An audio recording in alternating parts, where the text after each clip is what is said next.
নমস্কার বন্ধুরা, চলেন আপনাদের সাথে আমি সন্ধ্যার খাবারটা শেয়ার করি আজকে। তো আমি এগ রোল বানানোর জন্য আপনার শসা, টমেটো, কাঁচা লঙ্কা আর একটা ছোট্ট পেঁয়াজ নিয়ে নিয়েছি। আর আমার অলরেডি রুটি বানানোই ছিল। তো এখন চলুন আগে এই সবজিগুলোকে আগে ধুয়ে নিই। ভালো করে একটু ধুয়ে নিতে হয়। ধোয়ার পরে আমি এটাকে আবার কুচি কুচি করে কাটতে হবে। আমি এখানে ধুয়ে নিলাম, এই দেখেন আমি অলরেডি কেটে নিলাম সব কিছু, আপনাদেরকে আর দেখাইনি। তো কুচি কুচি করে ছোটো ছোটো করে কেটে নিতে হয়। যত ছোটো করে কাটবেন খেতে ততই ভালো হয়। তারপরে আমি অল্প চা বানিয়ে নিয়েছি। চা আমাদের শাশুড়ি, আমি, তারপরে আমার বরের জন্য বানিয়ে নিয়েছি। এখানে ভুজিয়া দিয়ে গোরিন্দা খেতে কার কার ভালো লাগে জানাবেন তো। তারপরে আমি এখানে খাওয়ার পরে এখানে আমি ডিম নিয়ে নিয়েছি, দুটো ডিম ভেঙে নিয়েছি। ডিম ভাঙার পরে আমি দেখেন আমি প্যানটা বসিয়ে নিয়েছি গ্যাসে। তারপরে আমি একটু একটু করে তেল দিয়ে তারপরে এখানে আমি আপনার একটা দিয়ে দিব।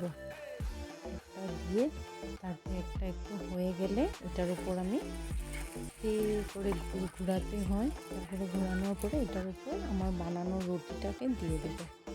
ওকে দিয়ে অল্প উল্টে পাল্টে অল্প গরম করতে হয়। আর তেল দিয়ে অল্প তেল একটু লাগে তো ইউজ করতে হয়। তারপরে হয়ে গেছে।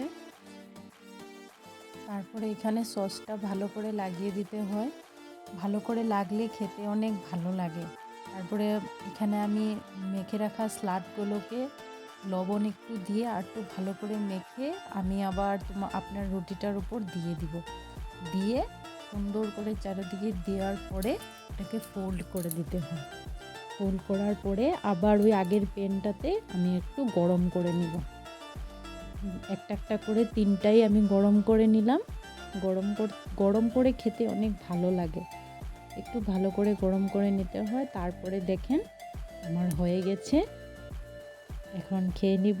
আর ভিডিওটা দেখার জন্য থ্যাংক ইউ।